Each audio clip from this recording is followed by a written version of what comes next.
ask what this is, tell them this is what the true black image is. One life collective, no black nemesis. One fight, protection of the black premises. This is black privilege. When they ask what this is, tell them. Welcome to the Black Privilege Podcast. Welcome to the season 1 finale of the Black Privilege Podcast, presented by the One Life Collective. We're so excited. This is our first time being able to record at Cutting Zone Unisex Salon and Barbershop. So I want to give a shout out to my Uncle Lamont for allowing us to use the space. We truly appreciate you. If you try and get crispy, please be sure to pull up to his establishment. His Instagram handle is Cutting Zone, KUTTINZONE _ Mount Holly, and that's spelled MTHOLLY. I want to start off by introducing my co-host. So to the right, I got my boy from the collective, my boy Diamond Ruffin. Yo. And to my far left, I got my brother, my mans, Matthew Coe. What up? And to end the season, we are so excited to have actually our first guest on the Black Privilege Podcast. His name is Terrence Campbell, but to us, we call him Brother T. What's going on, Brother T? How you feeling, man? Thanks for having me. Yeah, let's get a little. Appreciate y'all having me. Yeah. You know, we really do appreciate you for, taking, some valuable time to come and spend some time with us and, give us some game. No doubt. So just to kind of set the stage right now, we want to get right into it. And we want to do a continuation from our previous episode where we were discussing family dynamics. Okay. We talked a lot about parenting, a little bit about divorce, how to handle those certain things. So I do want to first start off by discussing a little bit about your background. Okay. Talk a little bit about what you do, for work, your family dynamics, your background and how you got into that line of work. Okay. Well, first of all, I just want to say thanks, man, for having me. I appreciate y'all both. Thank you. Sure, appreciate man. y'all. Sure, man. I applauded you earlier this week. Y'all could be doing anything. Y'all can be out here in the streets doing anything. But I applaud y'all brothers for just being positive, and just making an effort to just make black men. You're just putting us on the map. You see what I'm saying? As young black men, you guys are doing your thing, and I appreciate y'all for just being positive role models yourself. You looking to me as a role model, but you guys are role models, But I don't want to ramble on. So I started off. I have a bachelor's in law and justice, but I graduated college and I entered the field of social work, and I worked as a behavioral assistant for a company named Oaks Integrated. I worked for them for a number of years. I worked with at-risk youth. My job was to just keep them brothers occupied, keep them out of trouble. As I explained a little earlier, I work with guys who committed every offense from, minor misdemeanors all the way to murder, Currently, I work for the Division of Child Protection and Permanency as an investigator. So my job as a child abuse investigator is to investigate allegations of abuse and neglect for children. I work primarily with families, single parent household, both parent households, work from all socioeconomic backgrounds, work from people who below the poverty line to rich, child abuse and neglect doesn't discriminate. But yeah, that's what I do. So whenever, we get a call that child has been harmed or in danger, I'm the first responder. I'm the guy that knock on the door to find out what's going on with the family. And hopefully, I tell clients, I feel like I kind of fail them if the family is split up. Like people look at us as baby snatchers, as like they hear DIFUS and they automatically think, oh, you coming to take my kid. That's not what we want to do, because if we take a child, then we're responsible for that child, So my job is to try to keep that household intact, keep them all together. And if I do have to remove, then my job would be to help them regain reunification. So that's kind of what I do in a nutshell. That's it. So when you say reunification, you're saying like bring them back together. So if we were removed for whatever reason, let's just say it can be substance abuse concerns, mom and dad are strung out on whatever drug it may be. They might be incapable of putting their children first because, their substance addiction has a hold on them. So my job would be after we remove that child to get them into a program and to help them get on the path to reunification. Oh, that's awesome. And I guess my follow-up is how did you get into that line of work? Was there like something that happened in college, or like talk a little bit about like maybe like you growing up? Was there something that happened that led you that wanting to get into that line of work? So honestly, I can't say I can't pinpoint any particular instance or occurrence that led me into this field. Kind of just like it just kind of happened. Like I said, I was looking to go into like law enforcement or possibly even being a lawyer, when I first graduated college.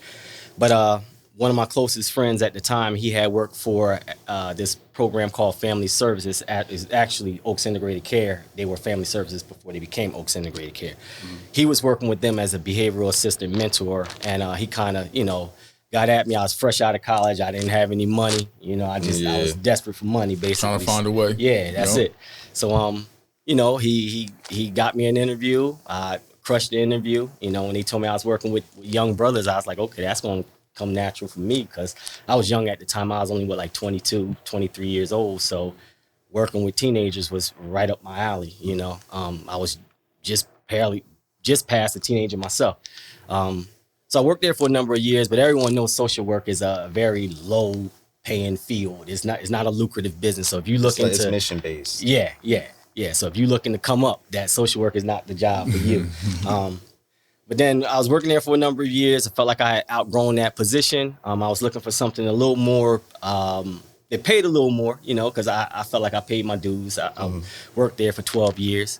And at the time, DIFAS, it's a state job, and it was paying pretty well. So I was like, okay, well, let me give this a shot. I applied a couple of times before I actually got my foot in the door. But I'm in there now, and things are going well. But so yeah, to answer your question, there wasn't anything in particular that led me into this field. It's just life. Life led me here, basically. Nah, that's awesome. I got a question for you, man. So you said originally you didn't get into, becoming a DIFAS officer. So what pushed you to keep trying to go back? Because normally people, they don't get the opportunities. Like, man, I'm gonna move on, you know? Well, not only did I apply, I applied with the New Jersey State Police. I was broke, bro. So that motivated me, man. I needed some money. I needed, and I didn't have a marketable skill. Like a barber. A barber is a marketable skill. Like no matter what, somebody gonna need a barber. Right. They always gonna be able to make bread. I remember during that pandemic, and I was woofing. Yep. My barber was making out. You know what I mean? Because he's making them house calls, and like if you have a trade, like bro, salute to you, because. They always gonna be able to make money, but I didn't have a trade, so I applied, didn't get the job, continued to just put my resume out there, and then one day it actually, that's not how it happened. A young lady that I went to high school with, my barber's wife, she worked for the division at the time. Okay. So and I knew this.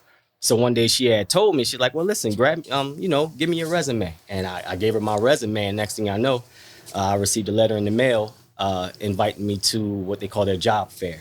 Okay. And I went there to the job fair, got in, completed the interviews and writing sample and all that type stuff. And then a few months later, I was invited to the office where I work at for an in-person interview, and also the Trenton office. But since I live down here, I picked this office because I was just like, you know what, I don't want to drive to Trenton every single day. I know how that is. Plus, dealing with the families in Trenton is a little different from dealing with the families. Yeah. Down here, it's a different dynamic up there, So I'm like, all right, well, let me just stay in this area, right.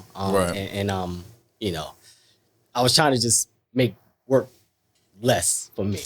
I see. Got you, man. Yeah, well, I wanted to also, because I failed to mention my other co-host, my boy Danny. I apologize, my boy. Sometimes that happens. But I actually wanted to open up like more of a broad question for you, and I hope that my co-host can chime into this question.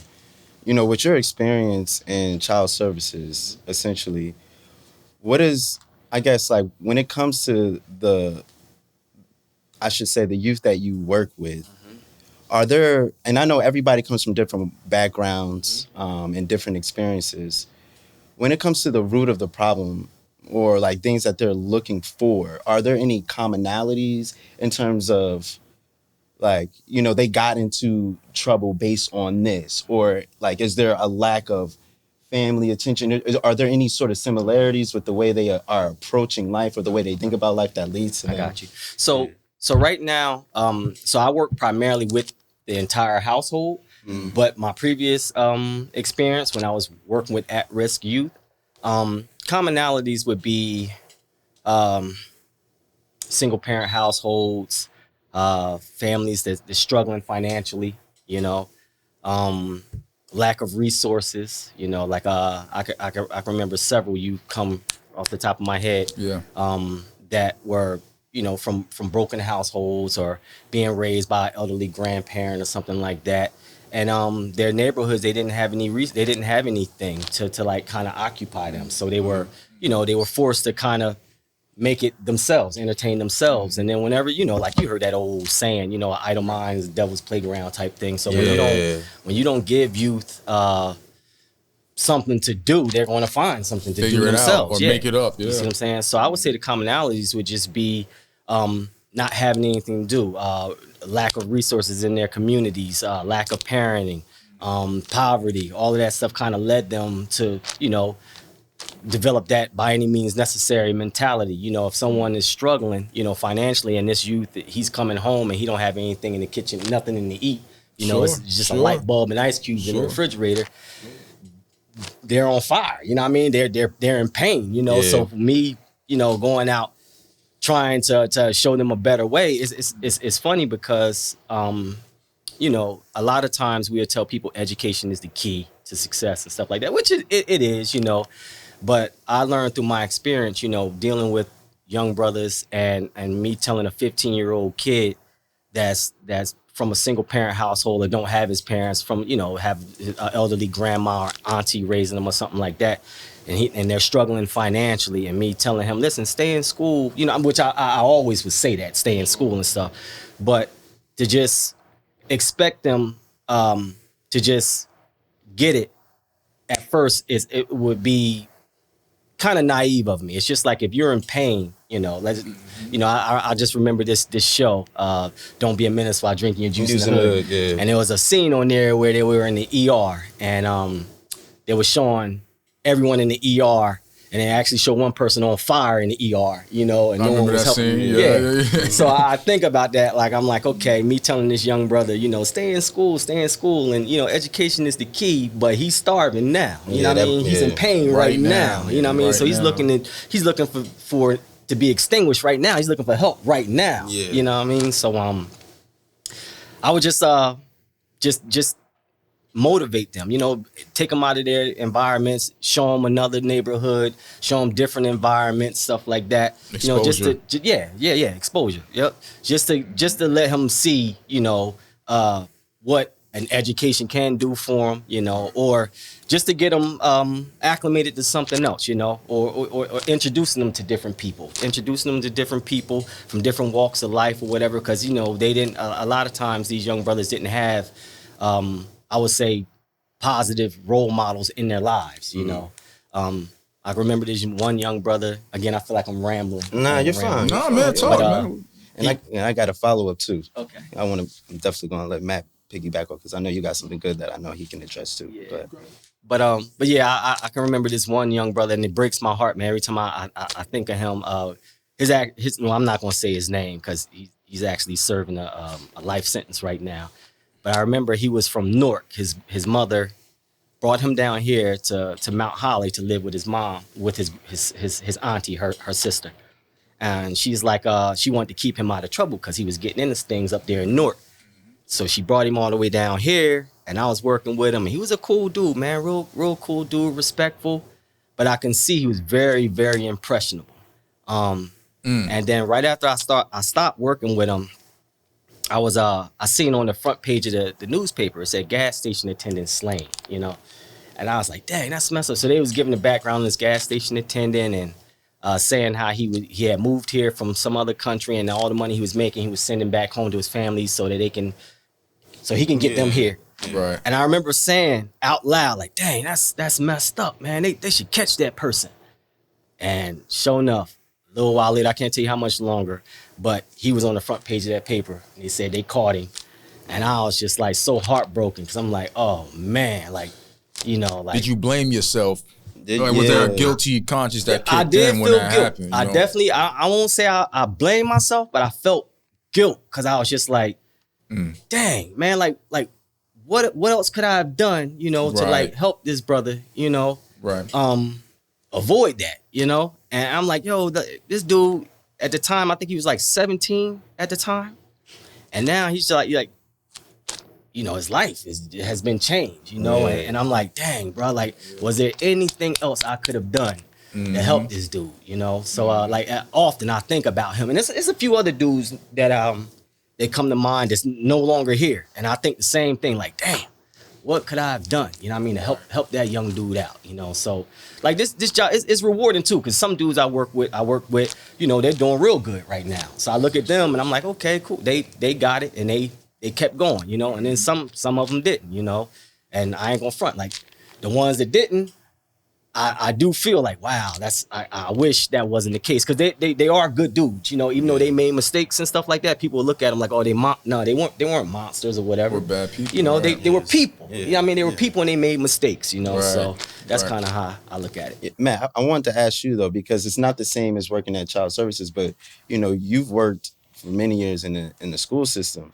So you've dealt with a lot of kids.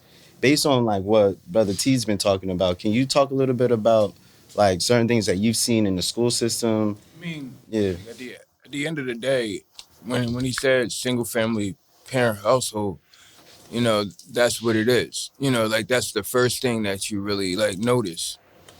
Or, you know, if it's not the single family household, it's the grandma raising, you know, the kids. And that's why, you know, when, you know, I was told there was a grandma, you know, raising 3 kids, I'm like, all right, let's help her out for Thanksgiving. She ain't gonna keep You know up. what I mean? She can't keep up now. You know, because it's hard enough, you know, like, and Right. so that's why you know, like, we're gonna make it our job, like, to help, you know, at least with this one, and then if we find out any others, you know, but that's basic. Like, I agree with everything that, you know, like, what he said, you know, like, because you see the same thing, you know, and you see it more in Trenton and those type of areas, you know. Newark, Camden. And honestly, that's why I said we need to hit, you know, those type of areas instead of, you know, doing the easy thing, which would be, you know, maybe using some of our connections to get closer to home. You know, because it's like the rich get richer if we stay out here and help, you know, and not go to where the need is actually. Instead, you know, like, and that's the whole thing. Instead of us making it comfortable and we bring them, we need to go to them.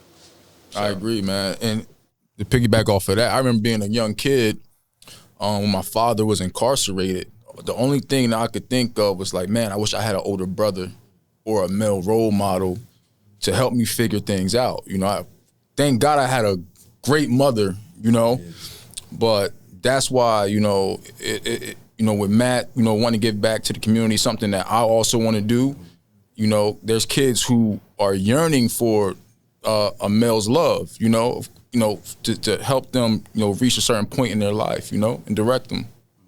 One Life Collective started because I wanted to give back to the community, right? I was in a situation, like Mike said, working with students, right? And I saw a group of kids, male, black, and I saw the effect and the impact that I had on them, right? So I started thinking about the person who had an impact on me when I was younger. And that's part of the reason why I wanted you to come on to the podcast. Because from Young Lions, and it being me, Mike, Danny, Jamari, you feel me? Yeah, we talked about Like, that's what helped me get by. You feel me? Like, Appreciate that.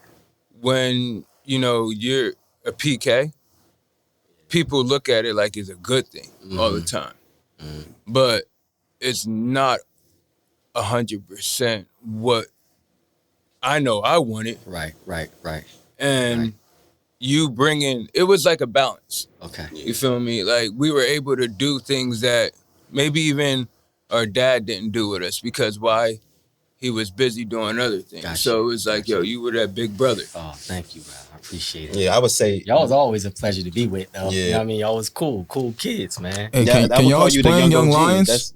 I'm sorry. Can y'all explain Young Lions? Like, what was Young Lions? Well, I mean, you led it, so You know, what was Young Lions? That was your dad's idea. For the viewership, guys, what was Young Lions? So Young Lions was just it was a group for young youth, male youth, and it was basically like we used to just do activities to kind of like give them something to do. You know what I mean? These young brothers, just to keep them out of trouble, keep them occupied with something positive, keep their minds in the right state, you know. Just keeping them busy with positive things and outings and stuff like that. Just keeping them occupied with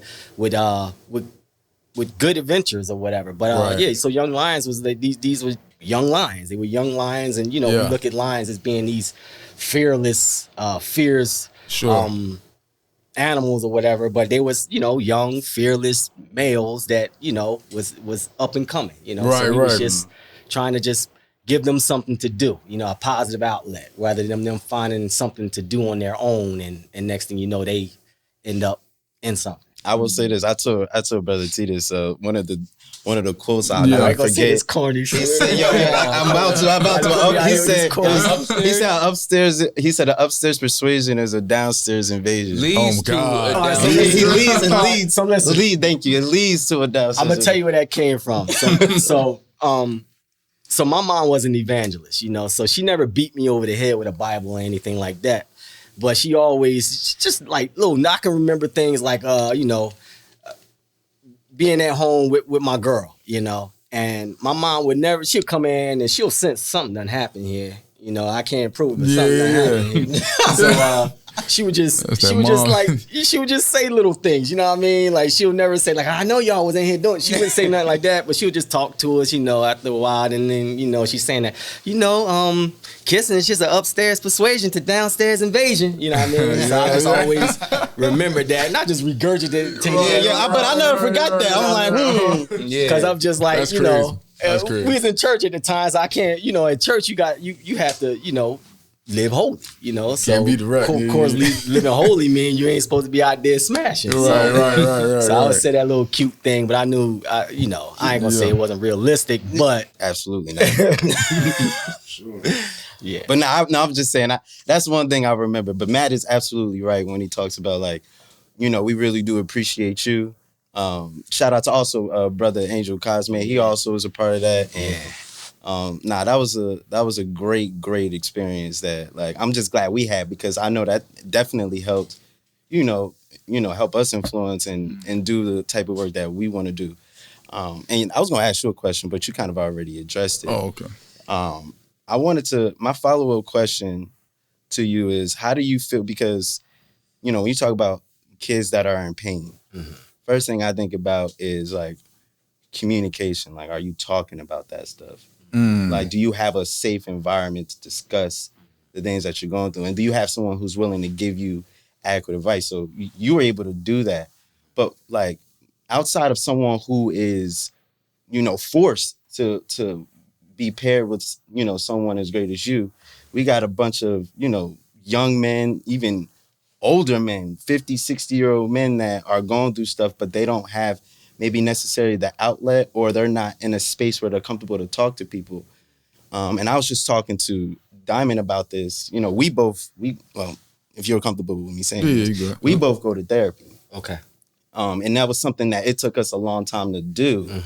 But give me your thoughts on that. You know, do you have any experience with therapy? Like, what are your overall outlets? Like overall impression about therapy or so I think therapy is remarkable, man. I feel like we should give it a shot, you know. So I haven't gone to therapy myself. I've been saying I'm open to it. But I think therapy is very helpful, you know, as men and in general, we're kind of told and taught to kind of like, bro, take it on the chin. You know what I mean? Like, look, be a man, stop whining, you know what I mean? So we internalize and we keep it to ourselves, and we don't we're shamed for showing emotion or expressing our feelings. We're shamed for that.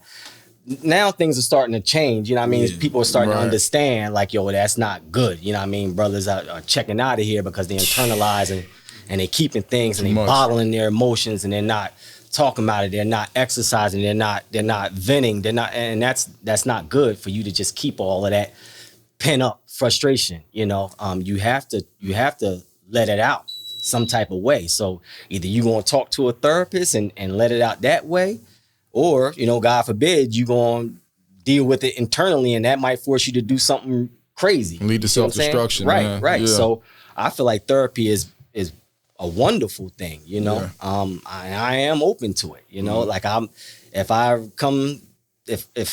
I ever get into a situation where I feel like, because I can recall some things in the past where I was really internalizing some things, and therapy didn't even pop on my mind, and I was thinking of some real crazy things to do. You know, I'm not gonna be honest with you, but I didn't. You know, but I can understand with brothers who don't. My girl is a real. She's my best friend. You know what I mean? So at the time I had my girl, and even with her being my best friend, some things I couldn't even really share with her because I felt like she wouldn't understand. Right. You know what I mean? Like some things that we go through as men, as providers, as leaders of our households and all that type stuff, you know.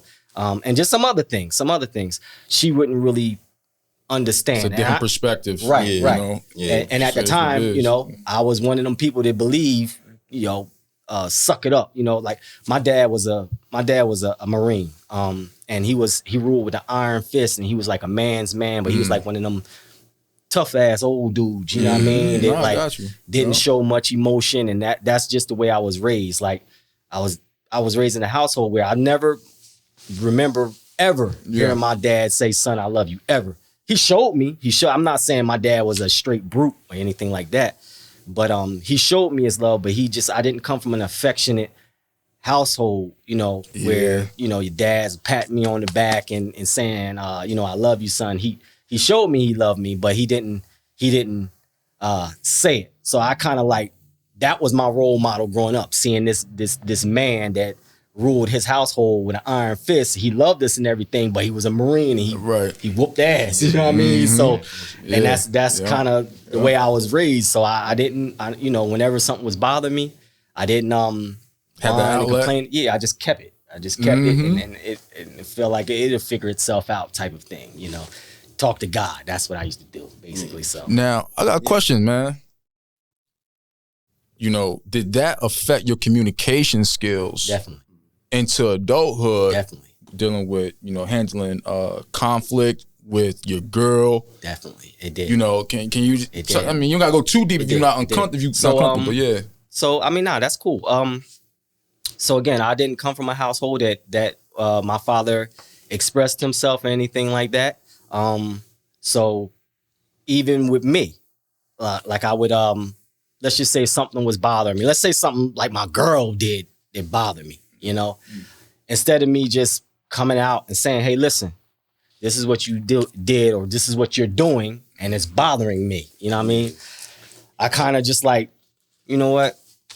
I learned to deal with it, you know, like, I'll figure it out, or I may have shown her a cold shoulder, you know, and not even, let's just say I didn't intentionally do that. Like I was just bothered by it, and instead of just expressing myself and verbalizing, articulating how I was feeling, I always felt that men shouldn't whine, men shouldn't complain. You know what I mean? Like just, bro, just like deal with it. You know what I mean? Like, but and it's funny, like I said, she's my best friend. So it took her just saying like, and then when I did, let's just say, when I did say something, instead of me just saying, "Hey, listen, this is what you're doing and this is getting on my nerves," I would snap. You know what I mean? Like she'd be in the crib and I would just like get mad at her, and she like, "Damn, bro, like, where's this coming from? What's wrong with you?" You know what I mean?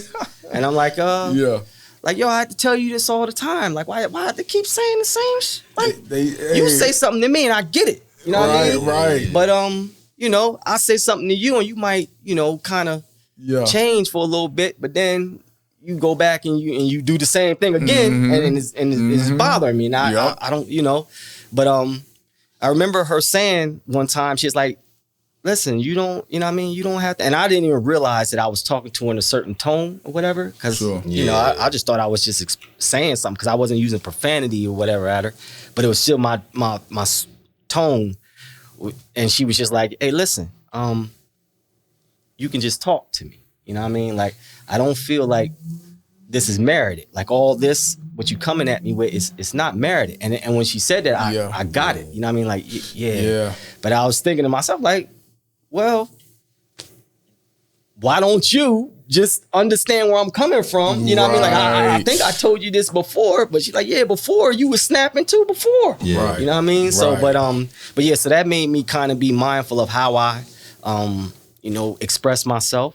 And then I would, and she made me feel more comfortable with expressing myself. She would say like, bro, like it's you and me. It's you and me. Like you can talk to me. The safe space. Yeah. Right. So it just made me feel like, okay. And I ain't gonna front. I still struggle with that. I still struggle with it whenever something is bothering me, just to come to her and let her know, like, listen, this is what you do. This bothering me, or not just you, but this is what's bothering me with life or whatever. Because I still try to, I try not to hang on to that old way of thinking of just internalizing and keeping it in. I try to be mindful that that's not good. You know what I mean? Right. It's not good for myself. It's not good for my relationship. It's not good for my relationships with people. Right. You know what I mean? So I have to like articulate. If something is bothering me, let it be known. You know what I mean? So I'm so happy you touched on that, because this is something that a lot of young men deal with. Yep.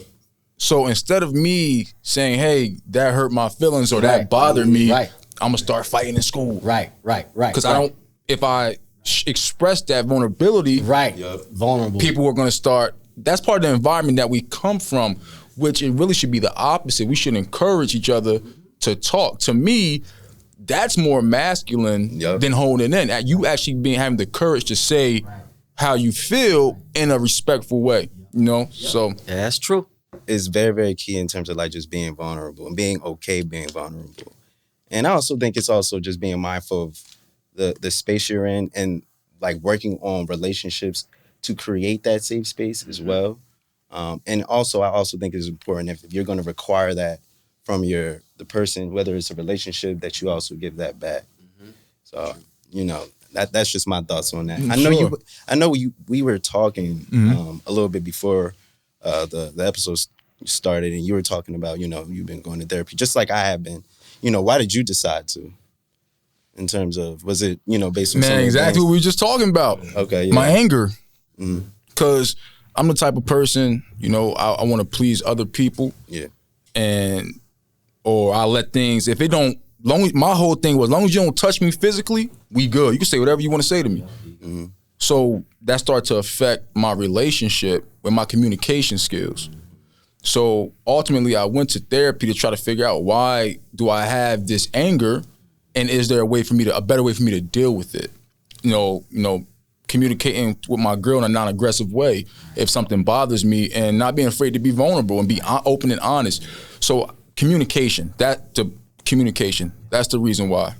Well, I know for me, and this is going somewhere, I know for me, one of the reasons why I went to therapy was because I was struggling with living up to everybody else's expectations. Felt like growing up, I always had a lot of pressure to be what my parents wanted me to be. And then it got to a point where I didn't even know why I was doing certain things that I was doing. I'm like, am I doing this because I want to do it? Or am I doing this like to meet someone else's expectations? And it got to a point where I kind of spiraled. Like I spiraled a lot. And so I needed to kind of recenter myself and then refocus on the things that I wanted to do. And the reason why I'm saying this is, in terms of, what are your thoughts about that? Because I know many times, and I know you don't have kids, but you also have a lot of nieces and nephews, and you have you impress them. They look up to you. So, based on my experience, and you can touch on this, in terms of like dealing with parents and their expectations, but also wanting to do the things that you want to do, what would be some advice to some young kid who's feeling that pressure, where their parents are saying, you need to do this, you need to check this list off, you need to be this, and this is how you act. You know, what would you say to that in terms of like them either falling in line at the risk of them kind of like losing their sanity, or like, you know what, no, like, this is my life, I'm going to live it accordingly? All right. So, well, first of all, so if I was working with a child, young man that was dealing with the stressors of pleasing his parents or living up to his parents' expectations, I would have a conversation with the parent to let them know first, like, yo, you're putting a tremendous amount of pressure on your son to be this or do this, you know, and it's not healthy. It's not good for them. You know, I understand you want the best for your child, but it's not good. It's good to allow a child to, I mean, it's good to give a child direction. But as that child is growing and maturing and getting older, you have to allow that person, because they are an individual. They're not you, you know, and they can't fulfill all the things that you want, you know. So I would talk with the parent, but also like talking with the kid and just letting them know, like, listen, bro, I understand Pop might want you to do this, you know, and it's cool to please Dad. But at some point, every day you look in the mirror, you know what I mean? And if you're not happy with what you see, you know, like only you can change that, you know, like only you can do something about your life. Your parents can't live your life for you, you know what I mean? So, you know, I always, and even with myself, I struggle. I won't say I struggle, but I definitely, you know, tried to live up to people's expectations and stuff like that. But it didn't get me far, you know what I mean? But yeah, so just helping that person, helping that youth realize, like, bro, you have one life. You get one life and that's it. Like, you can go out here and let's just say you did fulfill every goal that your parents set for you. Internally, they probably still not going to be content and happy with themselves, you know what I mean? So then they still going to be miserable. There's a lot of people out here they got the bag, you know what I mean? But they're miserable, you know what I mean? They tormented, you know? So, you know, I would just let brothers know, like, listen, it's cool to please your parents and stuff, but you got to talk to your parents and let them know, like, listen, this is the stress that I'm put under, you know, like I'm trying to live to please you or whatever, but I only have one life, you know what I mean? And I got to live my life to the best of my ability. So, I mean, that's about it. Like, I will always encourage a brother to be true to themselves, you know, because you can't live your life to please someone else and to achieve a goal for someone else. Mm-hmm. Yeah, I like that. Also like the one life plug. Just gonna say that right there. No doubt. One life. You can go ahead and zoom that in. Word. You only got one life. You only got one life. Thank you. Live it. I really do a little plug. I appreciate that. I guess just to continue the conversation a little bit further, what is the one thing, you know, that your parents taught you, you know, growing up that has really stuck with you, as, you know, as a young man that's, you know, married, you know, in your career for as long as you've been? First thing that popped in my mind, man, was like treating people the way I want to be treated. That's it. Showing people the same respect that I want to be shown, you know, and I live that every single day, even to doing the line of work that I do. No one likes to have diapers knock on their door, you know what I mean? So I'm often met with curse words, profanity, aggression, and all that type stuff. And I always realize, like, whenever earlier in my career, when I met them with that same type of aggression and hostility, I got nowhere. You know what I mean? I didn't get anywhere. All we was just yelling. Next thing you know, cops is on the scene, and it just made my job harder. But when I knocked on someone's door and they came out with aggression or whatever, I always kind of like, well, now I realize, like, listen, separate yourself. Like, they don't know you. So they're not, you know what I mean? They can't have anything personal against you. They don't know you. They're upset at this situation or whatever. So I keep that in mind, and then I hit them with I always respond with how I want people to treat me, you know? So even when they're coming at me with aggression and hostility and stuff like that, I let them know, like, listen, bro, I understand you pissed. I'll be upset if DCPMP, division, whatever, knocked on my door as well. You know what I mean? But you got to understand, I'm here. This is my job. and this is what I'm here to do. Like, I don't have anything against you personally. I didn't just pick your house out of a hat. You know what I mean? Like, something happened, and my job is to find out what happened, to get your point of view or whatever. So just to go back to answer your question, my parents, my mom in particular, was always treat people the way you want to be treated. You know what I mean? So that's what I go off of. I treat people the way I want to be treated. I talk to them the way I want to be spoken to, and then when people are upset and you hitting them with that, you know what I mean? You're not meeting them with aggression. You just cool and level headed. They're gonna meet you there. Yeah. They simmer down after a while. And then next I would say 9.5 times out of 10, by the time I'm done leaving that house, they apologizing to me and they asking me to come back for dinner and stuff like that. Yeah. You know what I mean? So that's it, man. Like, even when people being nasty to you, you know what I mean? If you just keep a level head, like you was just saying a few minutes ago, long as they don't do this, you cool. You know what I mean? Like you cool, and you just continue to just be respectful and treat them the way you want to be treated. And that 9.5 times out of 10, that de-escalates the situation and makes them calm down, and then you can go on about your day. Yeah, I know. It's a good lesson. No, I appreciate you saying that. I know, and this might be, what you just said might be a little bit incorporated into the question that I'm going to ask, but I know earlier we were talking, and Diamond and Matt really, emphasized, and I will follow suit in terms of, our goal is to, affect positively the lives of the youth. And I'm going to say Matt has done an amazing job, with his endeavors with One Life Collective and, community outreach and all that. And we just follow suit, What is your advice in terms of, us moving forward? What are maybe some gems or some things to think about as, we're, moving forward and putting on programming for the youth that you think we should keep in mind that'll make things, that more effective? Continue to follow your passion. Do things that pleases your heart, that pleases you.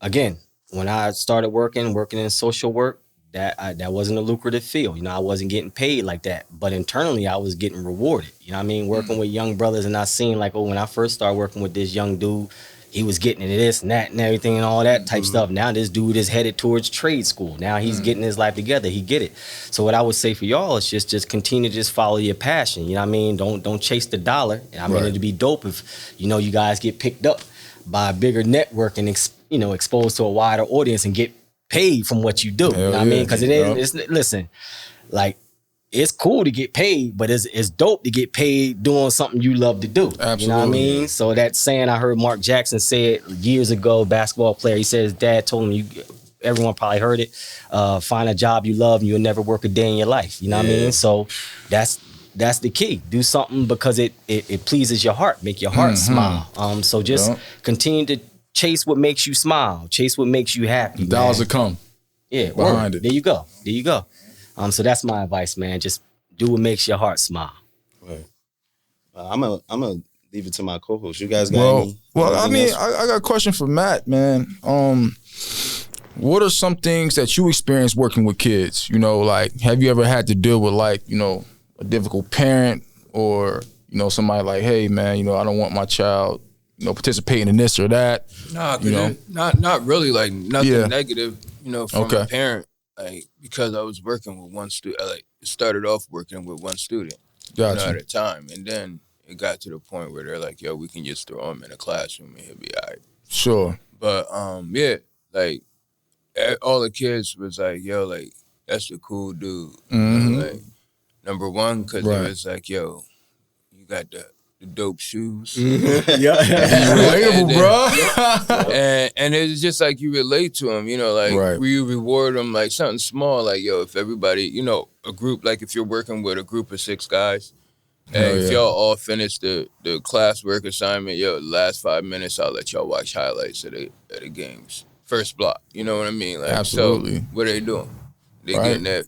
They getting that. And then the thing about it is, like, in the beginning, they'll try it, scribble, and like something, and it'll be a bunch of BS, Yeah. And then you look at it and be like, yo, come back and do it again. But then it got to the point where a weekend, they was doing it quick, and it was right, and then they like reward me now. Ain't no better than that rewarding feeling. Now I have a question for you. Outside of social work, what are other things that you do in life that bring you joy? You know, outside, you know, you working with children. Are there any like things that you do, whether it's going hiking, working out? What's some other things that help you, you know, stay in a positive mindset and state of mind? Well, you mentioned working out. I go to the gym. I try to go 5 days a week.